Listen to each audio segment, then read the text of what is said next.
माँ प्लीज आप मुझसे एक बार मिल लीजिए, मुझे आप लोगों की बहुत याद आती है।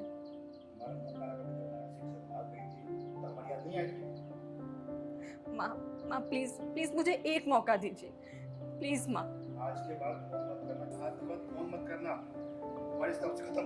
किससे खड़े होकर बात कर रही हैं यहाँ पे? वो किसी से नहीं बात कर रही थी। फोन दिखा मुझे। ज्यादा चालाकी कर रही है मेरे साथ, हैं? फोन दिखा। नहीं, मैं किसी से बात नहीं कर रही थी। दिखा। अरे, नंबर डिलीट कर दिया तूने, हैं? नहीं, मैंने कोई नंबर डिलीट नहीं किया। सच बता, किससे बात कर रही है?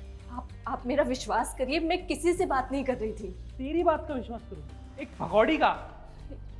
ये आप ऐसे क्यों बोल रहे हैं? तो कैसे बोलूं? तू अपनी माँ बाप की तो सगी हुई नहीं, तू मेरी क्या सगी होगी? और वैसे भी ढूंढ लिया होगा तूने कोई अपना नया आशिक। ये आप कैसी बातें कर रहे हैं? हमारी शादी को 3 साल हो चुके हैं और तब से आप मुझे हर दिन मारते पीटते हैं। मैंने आज तक शिकायत नहीं की क्योंकि मुझे लगा कि शिकायत करके मैं क्या कर लूंगी। मेरे पास तो अपना घर तक नहीं है, पर आप मुझे हर दिन एहसास दिलाते हैं कि आपके साथ भागना मेरी जिंदगी की सबसे बड़ी गलती थी। अच्छा, गलती हो गई ना, तो ठीक है, मैं गलती सुधार देता हूँ। निकल मेरे घर से।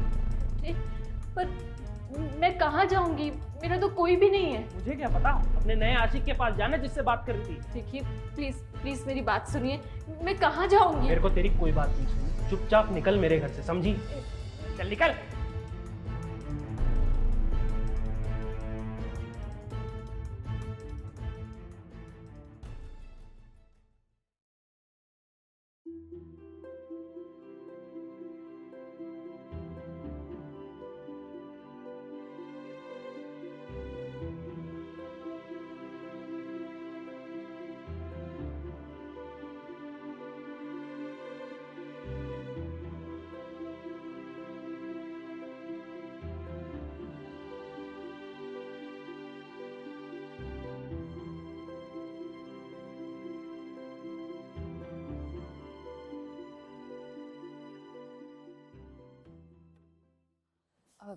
साहब चलोगे? 3 घंटे के 5,000 लूंगी। तो दीदी की आवाज है। दीदी आप? विकास, दीदी ये क्या हालत बना रखी है आपने? और ये सब क्या कर रहे हो दीदी आप? 3 साल से आपका कोई अता पता नहीं है, आप घर तक वापस नहीं आए हो दीदी, और ये सब क्या कर रहे हो आप? विकास मुझे माफ कर दे, मुझसे बहुत बड़ी गलती हो गई। एक लड़के के लिए मैंने तेरा, मम्मी पापा का, सबका भरोसा तोड़ दिया और उस पे ट्रस्ट करके घर छोड़कर भाग गई। मैंने खुद अपने हाथों से अपनी ही जिंदगी का गला घोट दिया।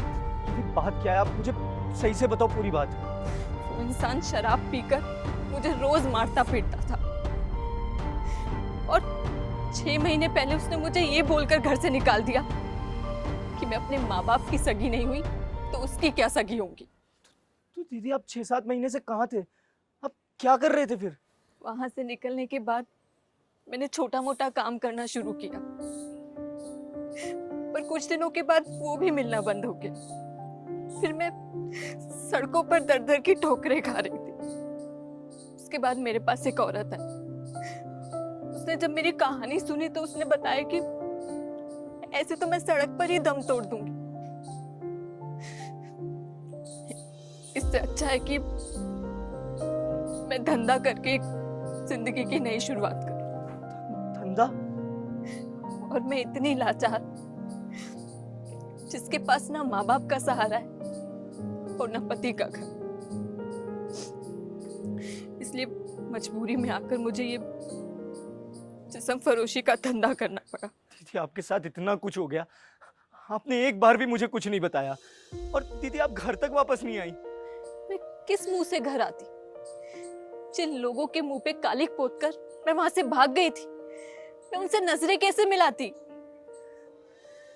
मेरी वजह से तुम लोगों को कितना सुनना पड़ा होगा। दीदी अब आप ये सब नहीं करोगे, आप मेरे साथ घर वापस चल लो बस। दीदी नहीं, मैं घर नहीं आ सकती। आप ये क्या बोल रहे हो? और आपको घर की कोई टेंशन लेने की जरूरत नहीं। मैं सब संभाल लूंगा, बस आप सब वापस चलो दीदी प्लीज। तू समझ क्यों नहीं रहा है? मैं अब वो श्रद्धा नहीं हूं, अब मैं रोजी हूं, जो अपना जिस्म बेचकर अपना पेट भरती है। दीदी आप कोई रोजी ओजी नहीं हो, आप मेरी बहन हो श्रद्धा। और दीदी मैं आपको इस दलदल में और नहीं रहने दूंगा। अब मेरे साथ घर चल लो वापस बस।